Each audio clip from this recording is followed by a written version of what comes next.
Does your car crank but just won't start? Or maybe it shakes like crazy when you hit the gas? Before you rush to replace the spark plugs, hold on. The real culprit might be a failing ignition coil. So what does an ignition coil even do? Think of it as a mini transformer.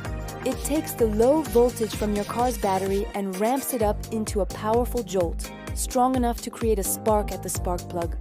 When a coil fails, that cylinder can't fire properly.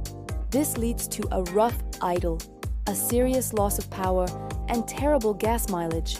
Some common signs to watch for are a shaky engine, your check engine light flashing, slow and sluggish acceleration, or even the car stalling completely at a stoplight. Here's a quick diagnostic trick.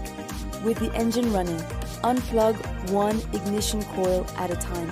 If the engine starts running even worse, that coil is good.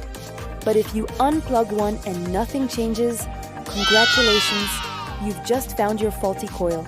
For more simple car tips that can save you money, make sure to follow and subscribe to CarMechTips. Drive smart, not broke.